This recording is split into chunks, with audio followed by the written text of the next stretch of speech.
is Greg Bell, I'm Dean of Graduate Education, and I welcome you on behalf of Terry Chavis from GSA, who can't be here today. But we appreciate you taking the opportunity to be here to meet with us today. We're very pleased to have lots of folks here to talk about higher education budgets in general, and specifically UNCG's budget. So I'll go ahead and introduce our main speaker, and he'll introduce some of the other folks in the room. So it's my pleasure to introduce Vice Chancellor Shea. Bob Shea is the expert about all things to do with finances and things. Some time, so he's going to have a couple of presentations, I think, to run through, and then there'll be plenty of time for your questions. There's lots of folks here to answer all of those questions. Thanks, Dr. Bell. Good afternoon, everybody. Good afternoon. This presentation got generated about a week and a half ago. Terry was the Graduate Student Association representative at the Tuition and Fees Committee. And we had a great meeting, and I suggested to Terry that if you wanted to get a presentation on the UNCG budget, that we would be more than willing to do that. So that's why we're here today. And I want to introduce some of my colleagues that are here. Dr. Debbie Storrs is the provost. Does everybody know what the provost does?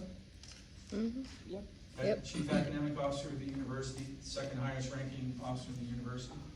And to her right is Dr. Kathy Akins, who is the Vice Chancellor for Student Life. And then I brought my leadership team with me.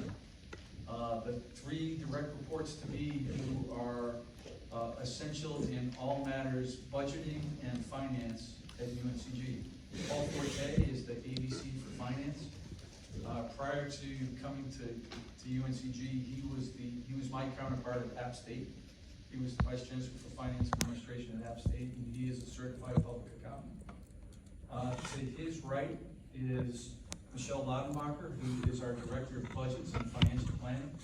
She's been at UNCG for a couple of decades. I won't say specifically, but she's been here an awful long time and knows an awful lot about budgets and on the academic side as well. And then in the front row is Dr. Ghazala Beatty, who is the University Controller.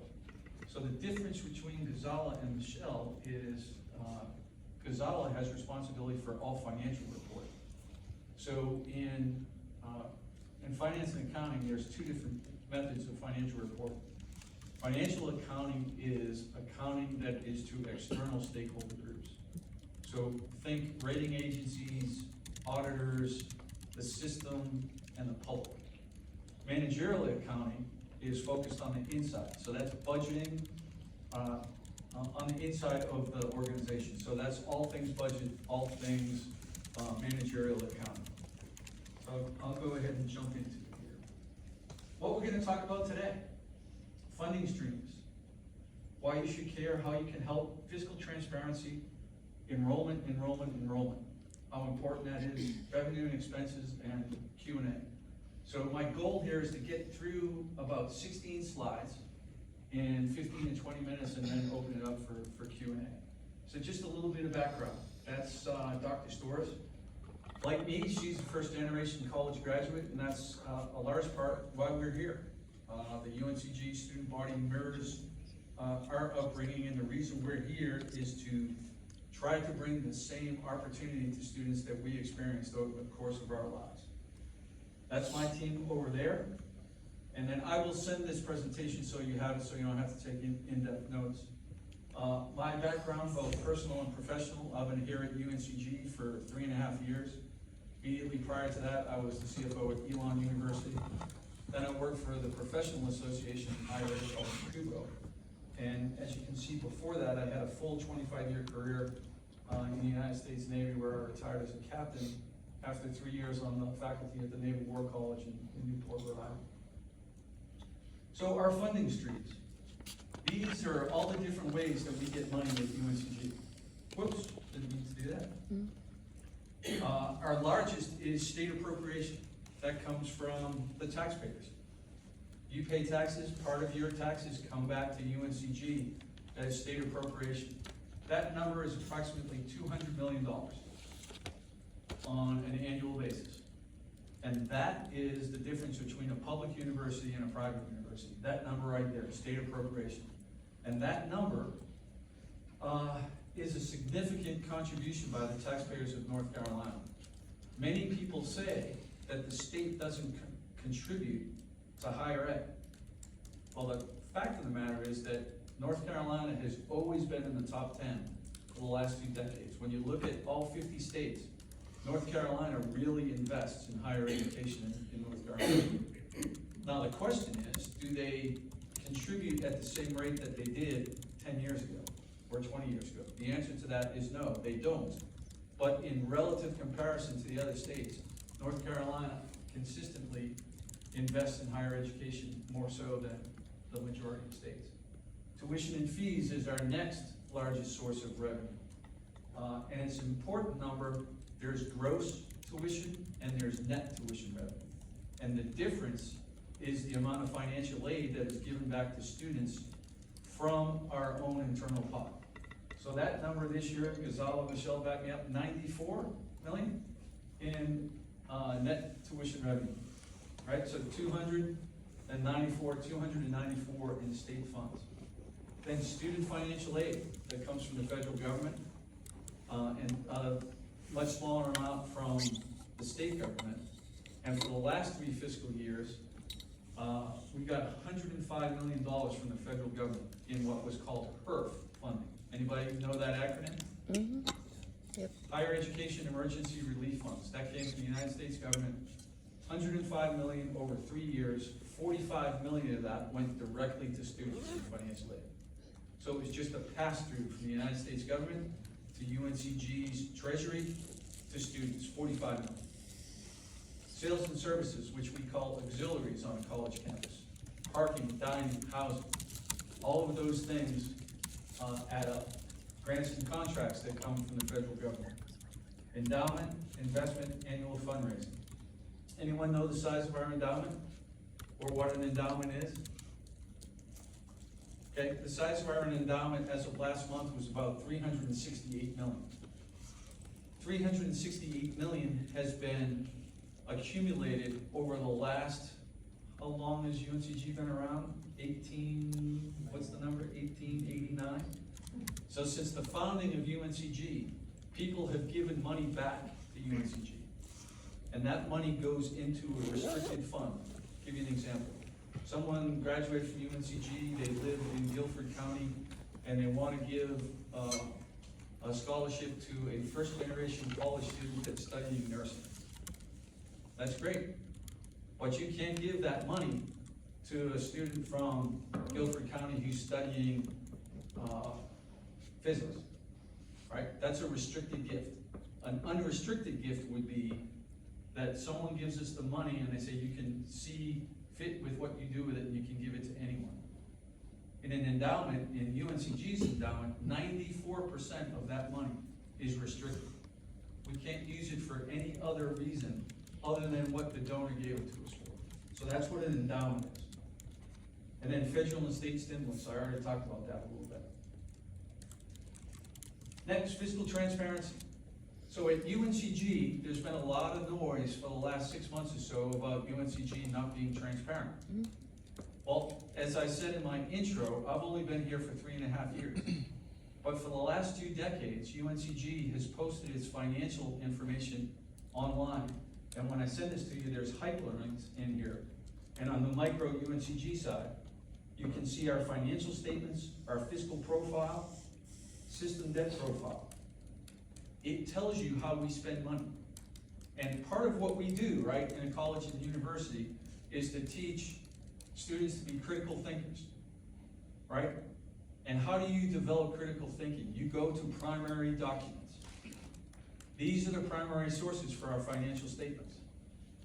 And on the financial statement side, they are validated by external agencies, the state auditor. The state auditor comes in every June, and they are about to issue their audit the second week of November, which will give us a report card on how we handle our finances. That information for the last 2 decades is on our website. So if you choose to understand how UNCG is run, You can go into this website and go back 2 decades and see how the university spends its money. On the macro side, SHIO stands for State Higher Education Executives Organization. It's an organization in Washington that studies how all 50 states finance higher education. And they publish a report annually. And that's where the source document for my statement on North Carolina being the organization that has funded higher education in a relatively consistent manner, usually in the top 10. You can get that from the SHIO report. The ratings agencies, Moody's and Standard & Poor's, and there's a third one called Fitch. They also give report cards to all kinds of entities. Corporate entities, nonprofit entities, municipal governments, state governments, and in fact the US government, one of these, was it S&P? S&P just downgraded the US rating. Based on all of this conversation that we've had in the last several months, we recently made the decision that we're gonna put our last few years of Moody's and Standard & Poor's reports on that same website where we have the university financial statements. They're in the public domain, but they're behind a paywall. So to get to Moody's and Standard & Poor's, you have to pay like $700, $800 a year to get to it. But we're gonna put that on our website. This is the fundamental formula for finance in higher ed. Talked about our 2 biggest sources of financing, right? State appropriation and tuition, room and board and fees. It is a pretty simple formula, right? And it's all predicated on one thing: number of students, right? Number of students times tuition, fee price, meal plan price, room rate, parking rate. That is how all our student fees are generated, student fees and tuition.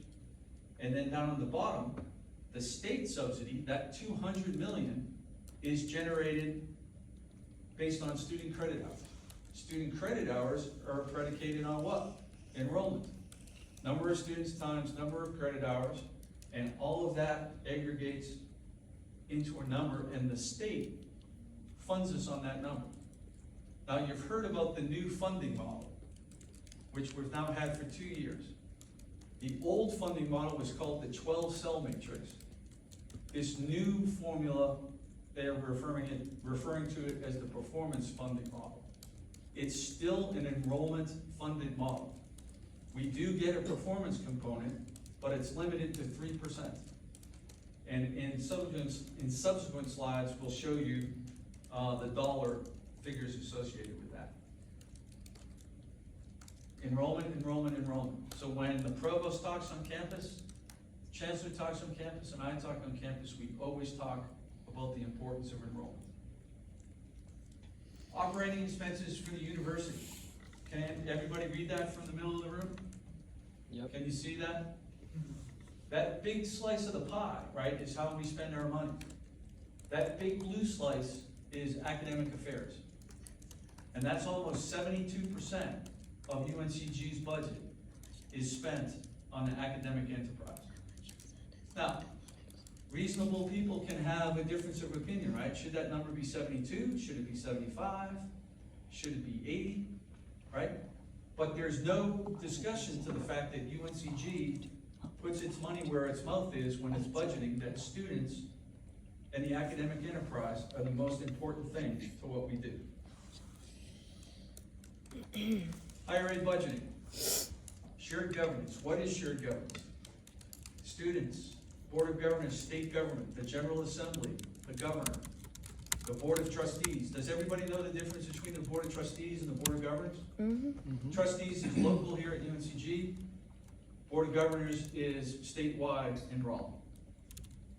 Chancellor, Provost, CFO, Chancellor's Council, Faculty Senate, the faculty, Staff Senate, staff, alumni, and community. All these people have a say in what goes on in the university. Has a say, right? The Chancellor by law has the decision-making authority.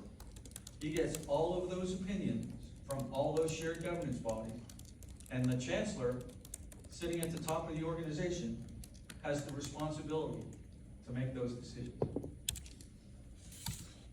Okay, when you get into budgets, especially in constrained budget environments, facts and feelings always intersect, right? But does everybody know what the term fiduciary means? Anybody familiar with that term, fiduciary? All right, fiduciary means that you have a legal responsibility to look out for the finances of an organization. So for your retirement plan, you are the fiduciary for that plan. If you're married and have kids, you are a fiduciary for the finances as you raise your children. Legally, the Chancellor, the Provost, and I are fiduciaries for UNCG. We have to look after what's right for the entire enterprise, meaning that revenues have to exceed expenses. We cannot operate as a deficit like the US government can, right? We have $1 trillion, multi-trillion dollar deficit. Any other entity other than the federal government can't do that. Decision rights, who gets to decide? We already talked about that with the Chancellor. There's always tension around resource allocation. There's always more wants and needs than there are resources to address those wants and needs. And then this is a point that the Chancellor makes in every opportunity, every speaking engagement, every writing engagement, every small interaction. Higher ed is undergoing radical change as an industry. It's happening here at UNCG. It's happening at all regional publics across the United States. It's not just happening here at UNCG. So that first part of the slide deck, which we cut down, I think there's 17 total slides. That was all meant to educate, right? So that portion of that slide deck has been given dozens of times by the Provost and me at all sorts of engagements like this. Dozens of times over the course of the last 2 years.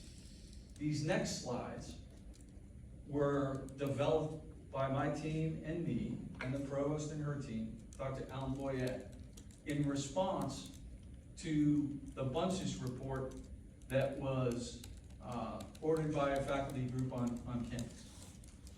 And the Chancellor framed it during his meeting, not last Thursday, 2 Thursdays ago, where he met with the Faculty Senate, and he framed it in a question this way. The gentleman who they hired is a very qualified guy. He's got a doctorate in accounting, he's got a law degree, and he's got an MBA. He knows his way around financial statements. But the way the Chancellor framed it is in a question. Was it a misunderstanding on his part, or was it misrepresentation? And these slides are meant to take you through that. So these are the facts. These are our enrollments from audited financial statements. So you can see our high watermark in 2019 was 20,196 for undergraduates, or total headcount fall. Over the period to 2022, which was the time frame of that analysis, I can give you the number for 2023, but that was a 9.76 decline. If you take that analysis out to 2023, that number drops to 17,723. 43. So that's almost a 12% decline in enrollment. When you go back to what I showed you in that previous slide about how we receive our funding, a 12% decline in enrollment is a serious challenge. And as a fiduciary, to do nothing is negligence. You can't continue to run an organization where your revenue has declined by 12% and keep the same expense structure. It's just negligent management and leadership. Next is another way of looking at it. So here's the head count and credit hour trends. So as graduate students, you can see in fall of 2018, we're at 3465, and today we're at 3587. A small increase, right? Not a huge increase, a small increase. And on the undergraduate side, you can see that decline. right, which is driving the total decline. Then, look at it graphically. I'm sure some of you are in graduate programs where statistical analysis is required. If you were given this as part of a problem set, what would your conclusion be?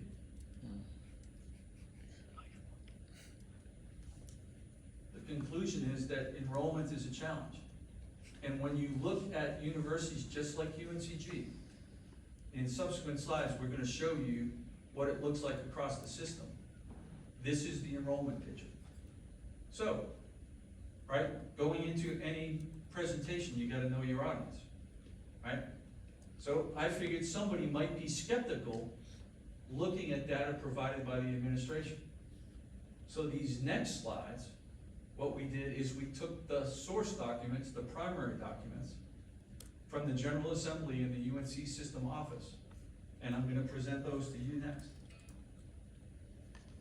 So this is from the most recent UNC Board of Governors meeting last week, October 19th. So this is the freshest data that's available. And go ahead and look at the enrollment change.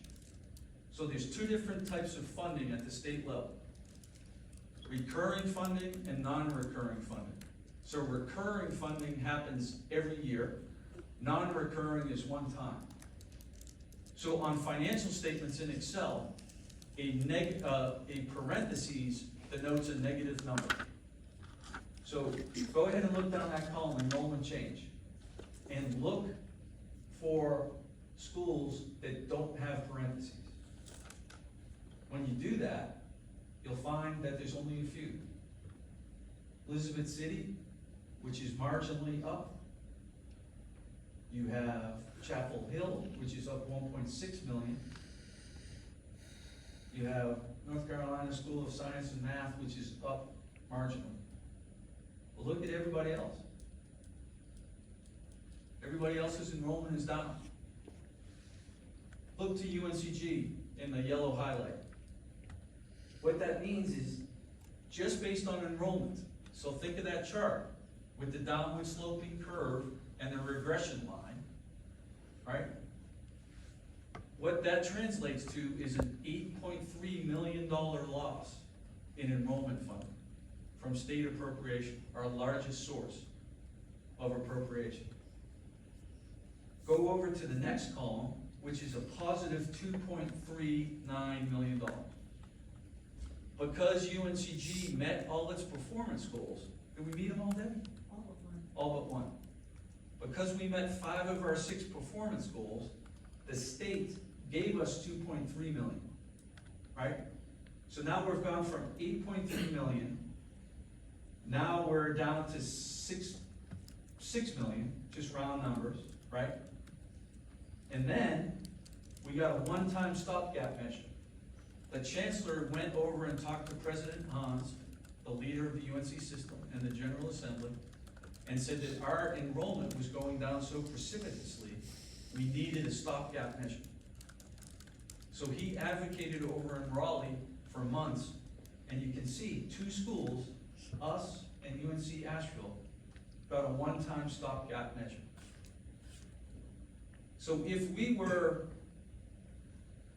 100% fine and enrollment wasn't a challenge, why would the chancellor have gone over to Raleigh and asked for a special one-time stopgap measure? That's the facts. So when you do the math on this, it nets out to, instead of us having an $8.3 million loss, we have a $3.5 million loss. But that's just on state appropriation. This doesn't include the impact of tuition right away. So that number grows. So that's why you have to do a budget cut. This next one, you can see, take that number over there, 3.5 million. Now, this is 3.5 million here. And this is just to show you the impacts of terminology. It's called the color of money, the fungibility of money. So in North Carolina, we have state funds and non-state funds. Colloquially, they're called state funds and trust funds. So the state, right, so they're gonna decrement our state appropriation by 3.5 million. Yet, they're gonna give us $528,000 for something called the Completion Assistance Program, which is non-recurring, 1 year, which is a program to help academic affairs and student life with retention. The next column is $1 million that the state is giving 10 universities to supplement the athletic department. Because the legislature made a decision, they're gonna have sports gambling in North Carolina. And part of that revenue from sports gambling is going to come to the non-Power 5 schools in North Carolina that have athletic programs. So when you think Power 5, think Alabama, Clemson, Chapel Hill, Cal, Notre Dame, schools like that. Schools that have much smaller athletic programs are gonna benefit from the sports betting policy. As a down payment to us, they're giving us $1 million this year. That can only be used for the athletic department. So completion assistance, only used for that. Athletic department, only for that. Nursing faculty salary adjustments, $848,000. That can only be used to adjust nurses' salaries. It cannot be used for any other thing. So this whole category is called the colors of money. Change in costs. So this one was developed for that meeting 2 Thursdays ago because the hired outside consultant was telling the story that instruction only went up by 2.65% and that administration or institutional support went up by 44.94%. These numbers are true from our financial statements, but they don't tell the whole story. Because embedded in those numbers are very complicated, nuanced financial statement jargon. One is called OPEB, Other Post-Employment Pension Benefits. Those weren't backed out of this number up here. What we did down here on this salary analysis is we just looked at dollars in people's pockets. When you look at it that way, instruction increased over this period of time by 12.76%, and institutional support increased by 10.76%. A completely different story. Again, using the Chancellor's interrogatory framework. Misunderstanding or misrepresentation? This is the final slide, and this also comes from the UNC system office. And this is the period of 5 years, which takes state appropriation, tuition revenue, and total expenditures and puts it all on one slide. So you can see that our state appropriation grew from 180 million to 199 million over this period, a 10.7% increase in state appropriations. That increase in state appropriations was not predicated on enrollment. What that was predicated on is salary. So over the last several years, UNCG employees have gotten salary increases, 2.5%, 3.5%, and for the next 2 years in the biennium, it's 4% and 3%. That money comes from the state, goes into state appropriation, and is used for salaries only, can't be used for anything else. Look at the decrease in tuition revenue. That is the purple line or the pink line. An 11.3% decrease in tuition revenue, which aligns with the graph that I showed you with the regression line on it, right? We had rounded it up to 12%, but it's 11.3%. And then probably the most important takeaway from this slide, right, is that as our tuition revenue decreases, what's happening to our total expenditures? They're going up by 4.8%. So what I'll do is, many of these slides are already in the public domain. The Chancellor sent a message out last week. Many of these slides are embedded in it. What I'll do is I'll forward it to Dr. Bell, and he'll forward it out to everybody. With that, we'll open it up for questions. Yes, ma'am. I just had a question about how in the past 5 years, 10 years or so, UNCG has been investing in increasing enrollment. Clearly the numbers went down a lot during COVID, but how is the administration investing in increasing enrollment? That's a great question. I'll start and then Dr. Storrs can finish, right? So, in the past, UNCG, like many flagships, took recruiting as a given, that if you drew a circle around UNCG, people would come. That's no longer the case. So the chancellor hired 3 years ago, Tina McIntyre, who is the vice chancellor for enrollment management. And she refers to it as the art and science of enrollment management. She has professionalized the science of enrollment management here at UNCG. And with that, I'll turn it over to Dr. Storrs to talk more specifically. I love your question. Can I get your name and what program you're studying? My name's Ashley. Ashley? Yeah, it's nice to meet you too. I'm in the humanities. Awesome, good. So one of the things that Tina McIntyre has done is she's integrated best practices that universities across the nation do, which we, for some reason, I don't know the history here, hadn't done. One example is having high school counselors visit our campus. They weren't doing that before Tina McIntyre started. And that's absolutely a best practice, because if your high school counselors don't think of UNCG as an option, they're not going to communicate that to the many high school students that they're meeting with.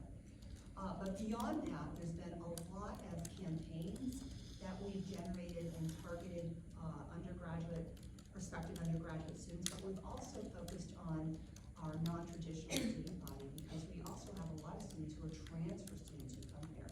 So there's been a lot of relationships in building connections between our community colleges, which require faculty to engage with faculty in terms of what's transferable, trying to be a much more transfer-friendly institution.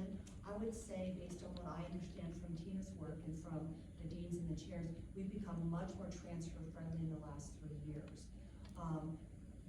I'll give you one quick example, because I'm sure there's more questions. One quick example is that historically we would take credit, but we wouldn't take credit for a particular number. We would just take it as English 000 rather than English 200. And it would count as elective, but it wouldn't count as a required course, which means a transfer student would have to take that course again. And so we've really worked with the faculty here, with the faculty at community colleges, to have better transferability. So that's one example. She's also hired a full team. The chancellor has also invested in management. One of our largest growing student numbers are Latinx students, and so he has invested in hiring bilingual admissions officers, financial aid officers, transfer academic advisors, and regular academic advisors who are all bilingual, so that they can engage with that growing populations. But that's one example. If you're interested, I would highly encourage you to invite Tina McIntyre, who can show you the range of activities. It's incredible what they're doing in terms of trying to recruit. And then one other thing I'll say before I stop talking is, in addition to recruiting, one of the things that we've really tried to focus on is retaining our students. It takes so much energy to recruit students here, right? And there's, we're competing with a large competitor base, right? And we're competing with the labor market. So we also need to pay much more attention so that when we bring students here, we ensure they have the support they need to be successful. And what we've really tried to do is this integrated model where everybody is engaged in recruitment, everything from our GTAs, when you're mentoring your students and you're teaching courses, to student affairs, to engagement, it's across the board. And we've implemented a number of practices that we hope will help with retention of students, like Starfish, like midterm grade reporting.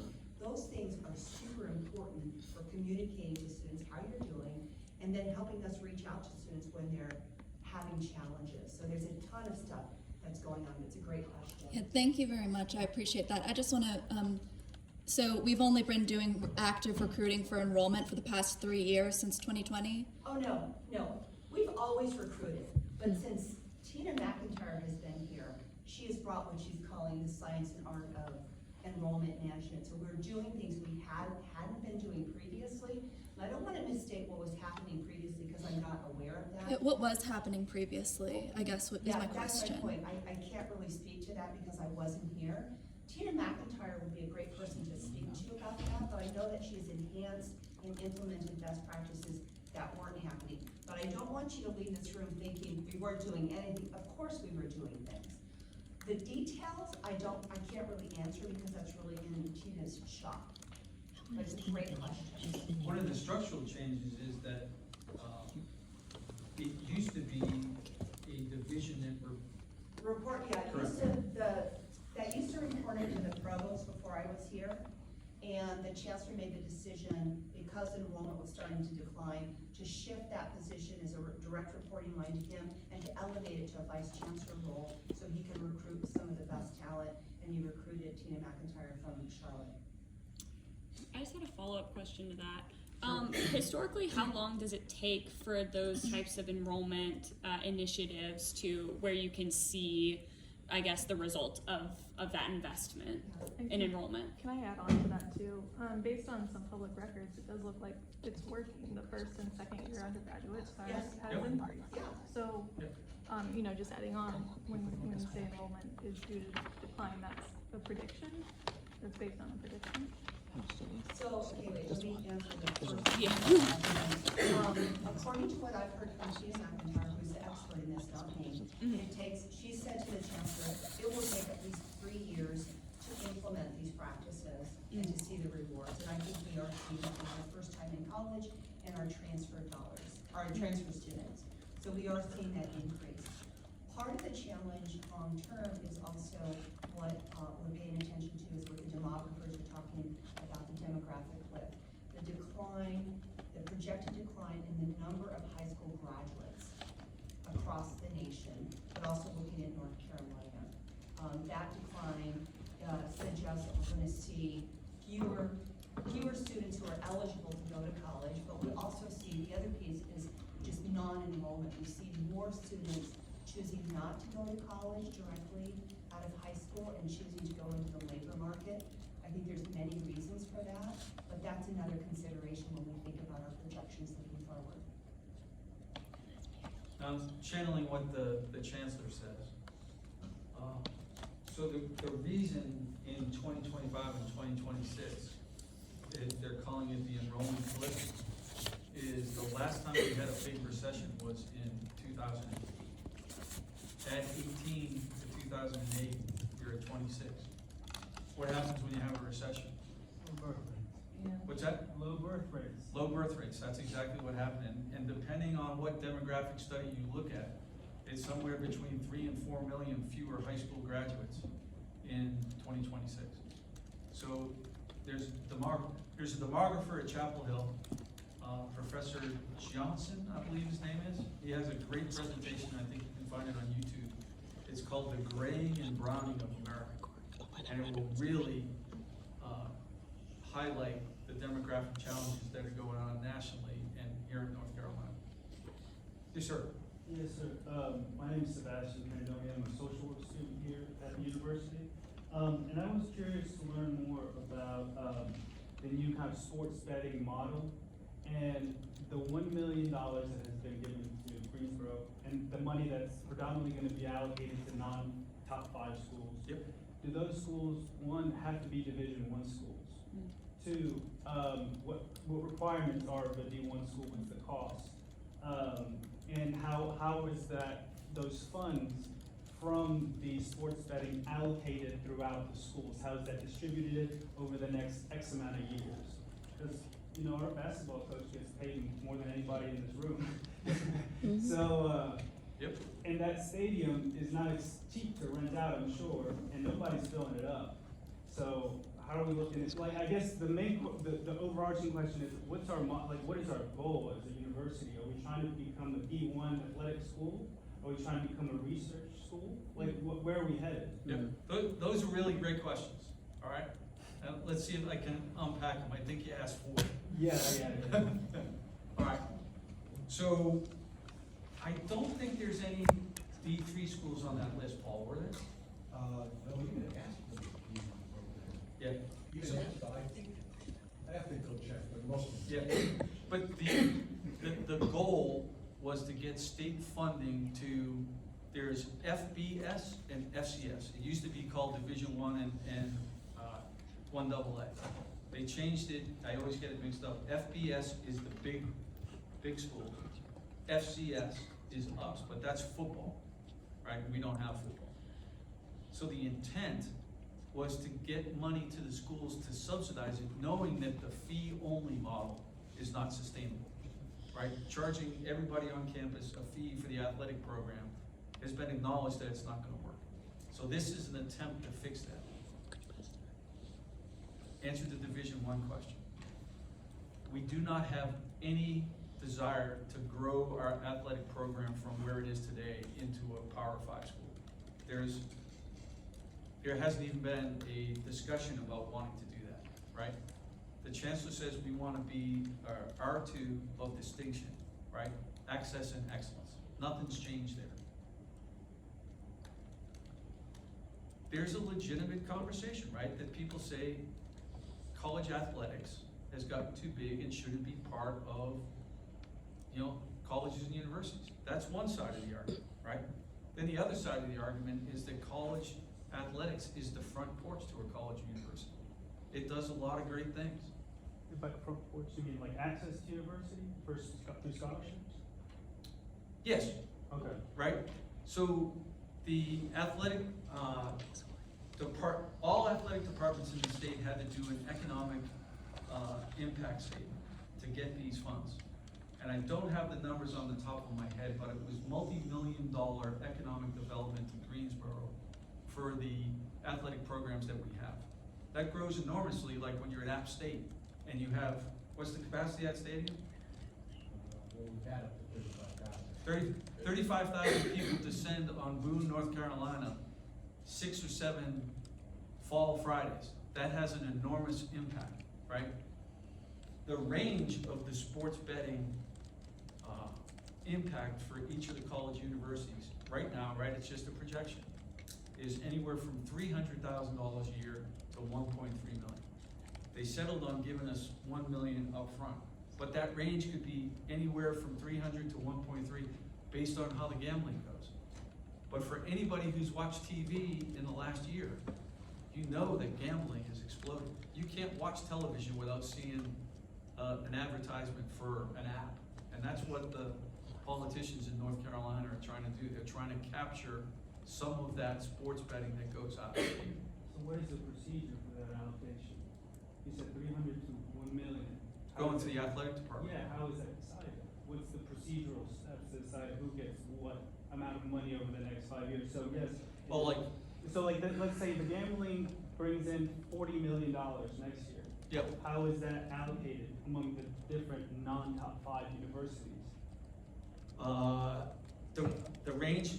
Our range is from 300,000 to 1.3. Okay, so that's our cap. That's what we're. Right. Okay. And then, I mean, it's so new, it's only 2 weeks old. We haven't figured out. Legislators decide that?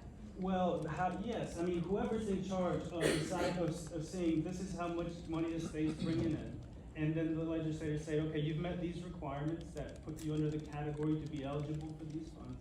Based off of that, we've decided to give your school this amount of money, this school this amount of money. So 300,000 and 1 million. So that's based on projections of how much money coming in. So 1 million would be the top. What are they projecting? What percentage of the top amount of money that could come in from gambling is that? Oh, I have no idea. So how are these seem like very arbitrary numbers? What are they based on? No, I know that you didn't set the numbers. Right. Yeah. This is not UNCG specific, I mean. I get what you're saying. Yes, I can understand. So, but the main question you answered, I appreciate it. You said Sure. that that's not the intent of the university. It's headed that well as of now. I'll tell you a funny story if we have time for a funny story. No, we don't. We don't have time for that. Sorry, we don't. We're here till 5, yeah. Yes, sir. Hey, I'm a graduate student in the math department. I'm working on my PhD, and I've taught over 200 students here business calculus, so I understand finance and numbers. So I guess I'll make a comment and then I have a question. So you talked about it's important to challenge sources and look at, data and things like this. So I looked through the Buncer's report and I've looked through these sources. He pulled his information from the same sources you showed here. Yep. And some of those were independent rating agencies like Moody's and S&P. And some of the things he said were later confirmed by the administration. So, when we're losing $10 million, we have a $10 million a year deficit in the athletics department. Then we got a statement from someone. We don't have a $10 million a So year we deficit. got a statement from someone that, and then you reiterated here that even if we got rid of the $800 student fees, and even with the HREEF funds and these other donations, it still wouldn't cover the cost of how much we're losing. And you mentioned fiduciary responsibility, that it's just irresponsible if you're running massive deficits and you're not bringing in enough money. And I think they said that the ticket sales are such a small contribution that Well, you're first of just all, bleeding. Well, hold on, I'm not done. You got to You- talk you a lot. You stated $10 million as a fact. That's not a fact. It was in the Buncer's report, and I regard his information as accurate and factual. And I think that, there's a funny story. There's this Monty Python skit where he has the argument clinic, and the people come in and they just contradict what he says. And he's like, this isn't an argument, you're just contradicting what I say. But in any case, I do think that's valid, and it was confirmed by someone sent a statement to us that, it's true. Even if we got rid of these student fees, and even with the HREEF money, we're still losing a ton of money. And so my question to that specifically was, I also dug into those funds, found out that's from the CARES Act, and you're supposed to have an independent auditor make sure you use that money. So was there an independent auditor for that relief? Where is that data? And I guess this is another intersection of fact and feelings, because that $800 is coming out of my pocket. Like I said, I've taught over 200 students here business calculus. I have to apply for food stamps. Yep. But You're in front of me, you guys make over $250,000 a year, and you're not gonna make any sacrifices with everything we're seeing. And I'm just supposed to, this is, it's just so absurd. We, as graduate students, I feel like we need to be paid much more. Duke raised their graduate stipends to $38,000 a year. That's still barely covering cost of living, because inflation is affecting us, everyone here, way more than you guys. So, I find it absurd that you're gonna take more money from us, and we're struggling to survive, and after everything we're doing for this university, it just doesn't make any sense to me. Well, It's unethical. let's agree to disagree on the factual basis of the Buncer's report, all right? No matter what I say, right, you're not gonna agree with. I can offer, I thought of this, let's hire another auditor. Because this CARES Act money, we need this independent auditor. I haven't seen that audit, so let's get a third audit. Hang on a second, Paul, hang on a second, Paul, hang on a second. Yeah. Her funding will be audited by the federal government. It's already been audited in 3 fiscal years. By state officers. A complete accounting of how her money was spent is on the Faculty Senate webpage. There's a hyperlink on the Faculty Senate webpage which will tell you how her money was spent.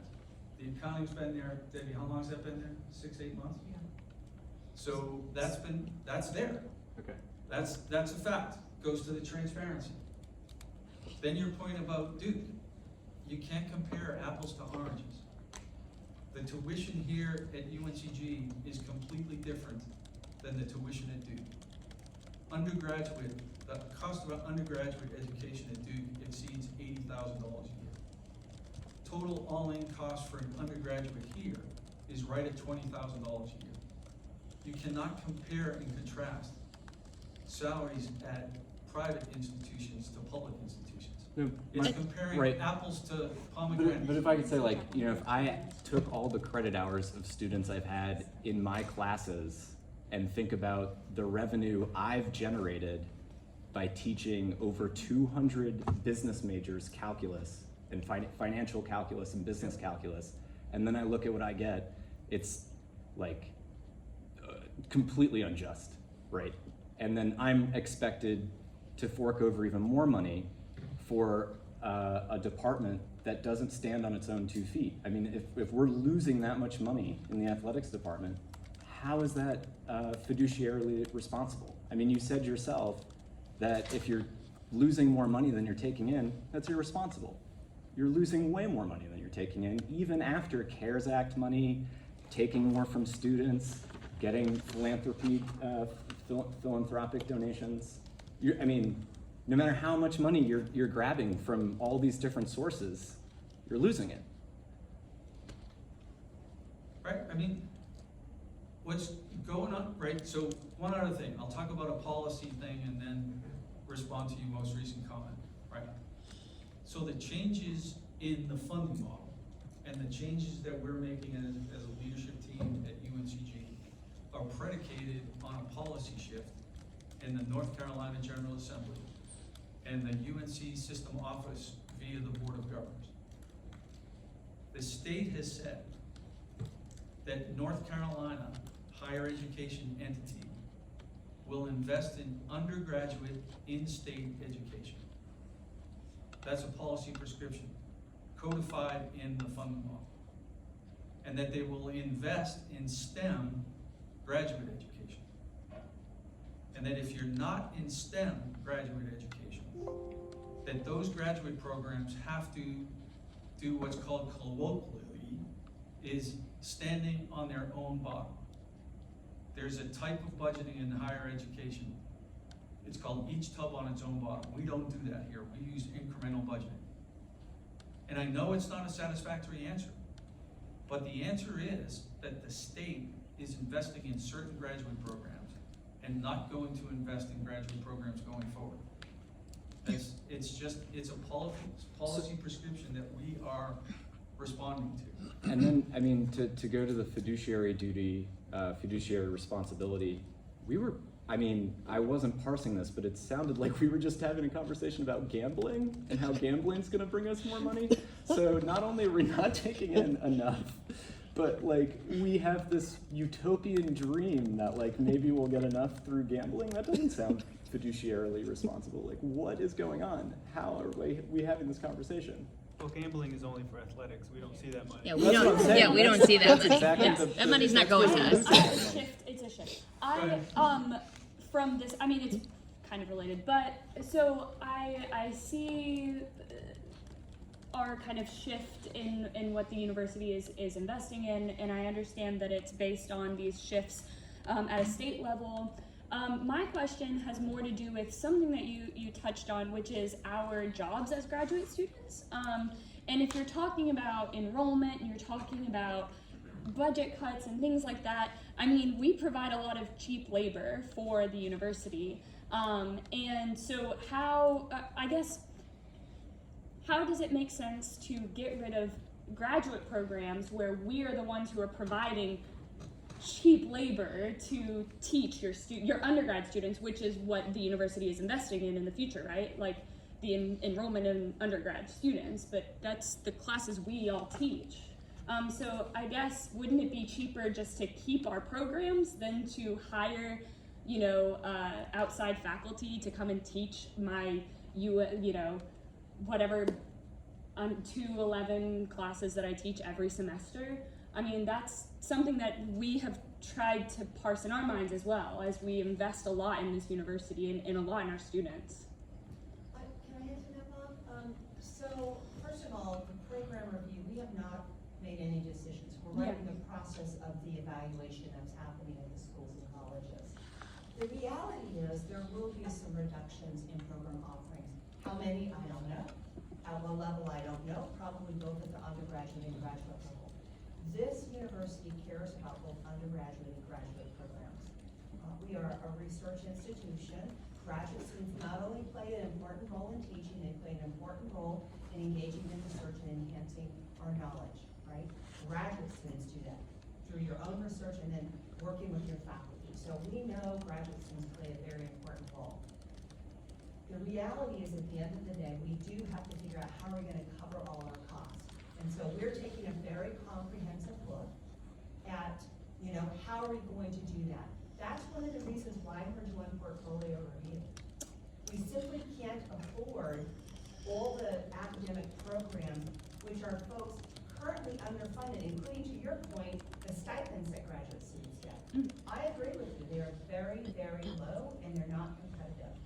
And so we could continue, can I just finish? Yeah, of course. Your hand up. Yeah. We can continue as is and do nothing. And what you're gonna get is, this is my third year here, we're doing another budget reduction, folks. And the deans have said to me, and I hear them, I know it, where are we gonna take those reductions? And I've said, try to protect at all possibility, your graduate student hour and your undergraduate student hour credit reduction, right? There's very few levers, folks. So we're gonna take a comprehensive look. At the end of the day, we have to balance it. Right, and I just a follow up to that. I know, we all know a lot about the portfolio review that's going on. Is there a reason why the university chose to do a portfolio review versus a program review, which I know is more, I guess, what is it called? Usually what universities, usually the go-to kind of review that universities use whenever they're doing these kind of cuts. We do program review. We've always done program review, right? So certain programs every year, we have a slot of programs. They bring in external reviewers. They do a self-study. I think that's what you're talking about. We absolutely do that, and it's important. Yeah. We're in a financial situation looking forward that we want to make some decisions about our whole portfolio. The portfolio says, let's look at our whole portfolio of all the offerings and make some decisions about what we can offer and support adequately. So we've not done that for about 10 years. I understand the last time this was done was about 10 years ago. And so it's best practice to do it every 7 to 10 years. And so, and it's a nice time to do it in the sense of what we're projecting and the new funding formula. The funding formula that Bob was talking about, what we get from the state for graduate credits that are completed, like you're taking graduate courses, that's at the same level that we get from the state at the undergraduate level, except for those STEM classes, which is really a problem because you know, graduate education is more expensive. And it's valuable. And it's, so that's why we're doing portfolio review. We're not doing it because program review isn't sound and important. We're still doing that. I just met with somebody from political science. They just did a great program review. They had external reviewers in. It was very helpful. But we don't use a swath of consistent data when we do program review. Portfolio review is saying, with the faculty, okay, what should we look at? How should we weight those? So we're doing it comprehensively. Okay, yeah, thank you. Yes, go ahead. So I have two questions, and they do follow through each other. So how much of our fees or our tuition is actually going to the RPK group or the APR? How much have students paid for that to happen?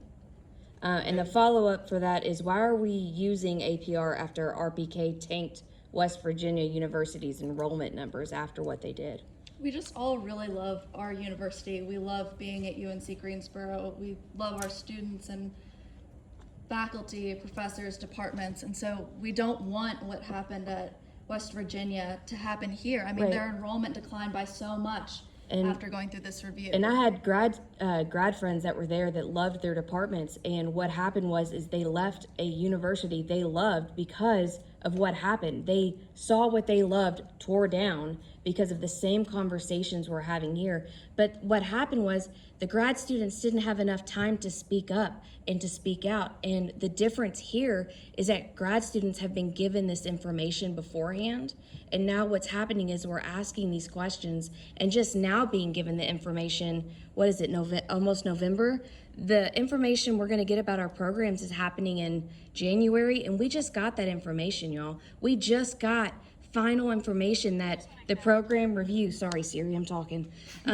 We just got final, the chancellor just admitted to all of us in a couple emails ago that yeah, there is he might not be calling it a list, but there is an Excel sheet with the programs that are gonna be taken down. We all just got that information when a couple weeks ago we were told it didn't exist. So, but rank lowly. Rank lowly. I know you haven't decided yet, and the programs haven't been cut yet, and we know that's not going to be done until February or January. But how much of our fees have gone there? Okay, I'll respond, and then Debbie can respond to the academic program review. So the cost for RPK was $400,000. The system office paid $200,000, and UNCG used non-trust funds, so non-state funds, no tuition or fee dollars to pay for it. It was philanthropic dollars that the chancellor used to pay for it, for the exact purpose that you just asked. Now, and Debbie can answer the academic performance review, right? RPK doesn't go into a university and make the decisions. RPK is a consulting firm. And consulting firms are added bandwidth to any organization to do analysis. Right, but their goal is to look at a university as a business. We're not a business. What we are is researchers and students who love our university. And when our university says this is a business and we're customers, that is a slap in the face when we go into our classrooms and teach, when we pay money out of our pockets to do our research. So RPK is doing their job, that's fine. If that's what your opinion is on it. But their goal when they go to these universities is to treat it as a business and cut departments that they feel like are the bottom line, and to get rid of what they think are departments or what, like something that's just costing money. But to us, we chose to go to the UNCG for that department. We chose this university over the multitudes of others we could have gone to. RPK doesn't see that. They just see a number. So it goes back to their question with, why not a program review instead of a business review? Well, I already answered that question. It's not a business review, it's a portfolio review. There's a real. Okay, sorry, I misspoke. Why a portfolio review? I just answered that question. Do you want me to re-answer it? Yeah, that would be great, thank you. So a program review, we still do those. That's where a program does a self-study. They identify typically 2 external reviewers who will take that self-study, review it. They visit campus, sometimes in person, mostly by distance, but depends. And then they interview students, grad students, the faculty, the provost, the chancellor, the grad dean, a number of people. And then they write a summary, and that's a program review. Right. Okay, so and we have a number of programs every year that go through that. Right. And Jody Pettizoni has a list so that you know when you're coming up. What it doesn't do is it doesn't say, let's look at our complete number of offerings, all our academic programs, and determine whether we should make some adjustments to do that and where we should make some adjustments, looking holistically at all the programs using agreed set upon criteria and data. So program review is great, we're going to continue to do that. But a portfolio review is a different kind of process that looks at the comprehensive view of all programs. And we are doing that because of the projections and because of our current situation where we do not have the appropriate budgets in current academic programs. Our theater program, their productions, they're funded by student fees and philanthropic dollars. They do not have a good sound operating budget to offer productions, which is where students practice their craft and learn. That is not appropriate. And why don't we have it? Because we've had budget cuts, so they've cut that budget. So we have to have a smaller portfolio so that the theater program can have an operating budget rather than skimp along on this ridiculous philanthropy and small number of fee dollars. That's why we're doing portfolio review. People are focused on the discontinuation, and I know why. I get it. But we're also using this process to determine how can we reallocate so we have sound budgets. Folks, every department, ask your chairs, they do not have good base budgets to do their work. We don't have good stipend dollars. Those are dollars in their base budgets for our graduate students. Dean Bell would like nothing more, as would I, to have an increase in the number of stipends. There is no way we can viably do that in our current situation. That's why we're going to do portfolio review. So after the portfolio review, you're saying that graduate students will be able I to. did not say that. Okay, I so is said- UNCG okay with graduate students applying for SNAP benefits at this point? Of course not. Of Okay, course but not. UNCG is aware that we're having to live off SNAP. I'm aware that the stipends are not appropriate, they're not competitive. It is a priority for both Dean Bell and I. We would like nothing more to increase those. You have to have revenue to increase those stipends. So what is UNCG doing to make sure that we don't have to live like that? We're going through portfolio review. Okay, y'all get a- go ahead, sorry. I'm just like, I mean, y'all have been getting paid more though. Right. And I think like when, initially there was a mention of SNAP benefits, there was just these, figurative and literal blank stares looking at your watches as if, we gotta go, well, there's more No, than just you up there, it's- so yeah. I'm referring to more than just you. But yeah, it's odd that like, you don't have the wherewithal to, cut your own pay. I mean, that's literally what needs to happen. I'm gonna interject here for a second, right? And I'm gonna borrow some words from the chancellor from his meeting 2 weeks ago. Anything to me. We came at the invitation of one of your colleagues to have a civil conversation. And if we have a civil conversation, we'll stay here as long as you want. Okay? I looked at my watch to see what time it was because we were scheduled to 5 o'clock. It's now 5:10. Mhm. If we were the uncaring people that you're alleging, we would have walked out of here at 5. So please don't cast aspersions on us. Well, you have a responsibility to answer these questions. It's not like, you condescended to come here. I mean, you have to answer these questions. We are due this information.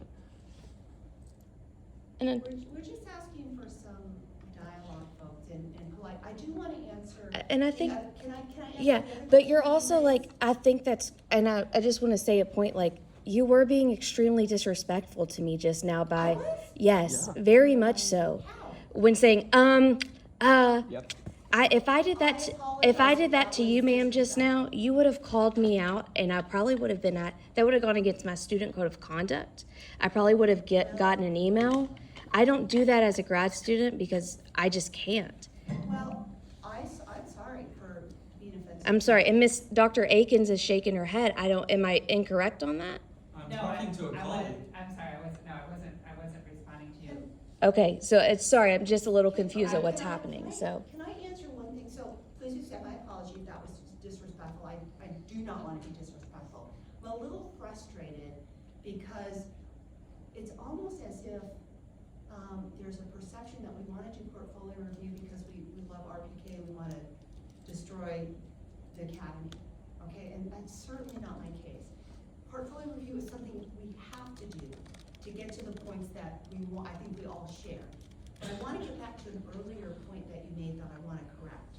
You said there was like some communication about a spreadsheet, and I think you're talking about the rubrics and the composite score. Is that Correct, what you're yeah. talking about? Yeah, we were told that there was not a list. Yeah, there's no list, but. It's an Excel sheet. It's an Excel sheet, which is so it's an Excel sheet of all the metrics, Correct, and then there's a composite score, and there's a lot of attention right. being placed on that composite score. Mhm. And what I've tried to help people understand is that composite score shouldn't be something that people go, oh my gosh, I'm worried about my program, or I'm safe, right? I've got a good score, I've got a bad score. I've tried to help people understand, including the deans, that the composite score should be at the beginning of an inquiry. If you got a composite score of fill in the blank, what kind of questions are you going to ask of yourself, your department and your program? Why did this composite score, why do we have the score? Are there certain weights that we can explain that led to the composite score? And I've also said this, if you've got a composite score that people are quoting good, it should not mean I don't have to worry. There are programs that might look good in terms of the composite score, but have other issues that are revealed through kind of other, like just looking at declining enrollment or changes in what accrediting bodies will mean. That you're going to need a master's rather than a bachelor's. Like that context should happen. So I think what you're getting to is this composite score. So that's led to, this flyer being distributed. Here's the whatever number of programs, I don't know how many, that are threatened. I think that's fear mongering. They're not threatened.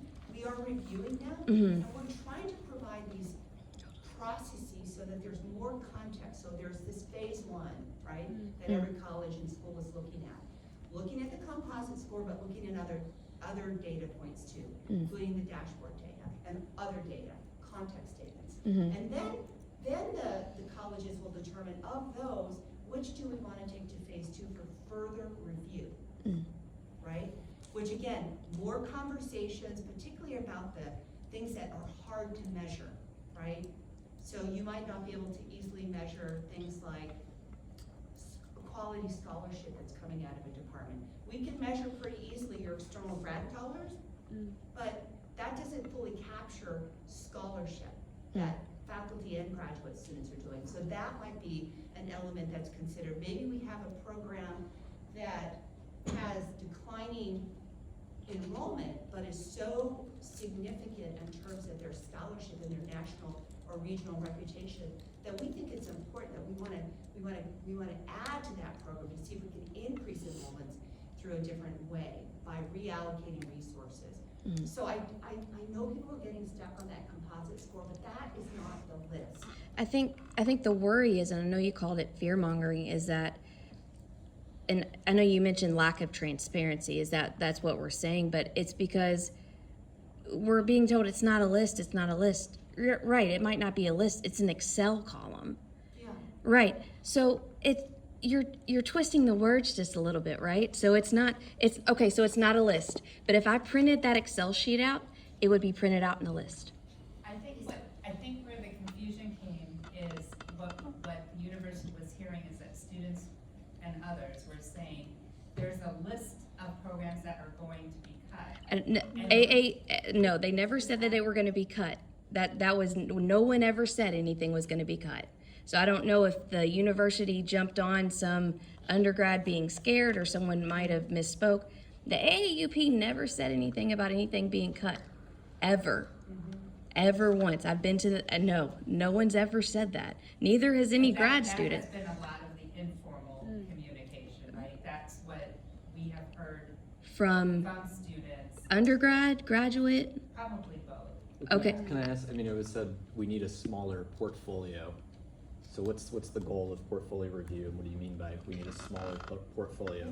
Well, we need a portfolio that we can adequately support. What's in the portfolio? So all the academic programs are in our portfolio. So Okay. of the academic programs, which ones can we sustain and support adequately? We currently can't. So then,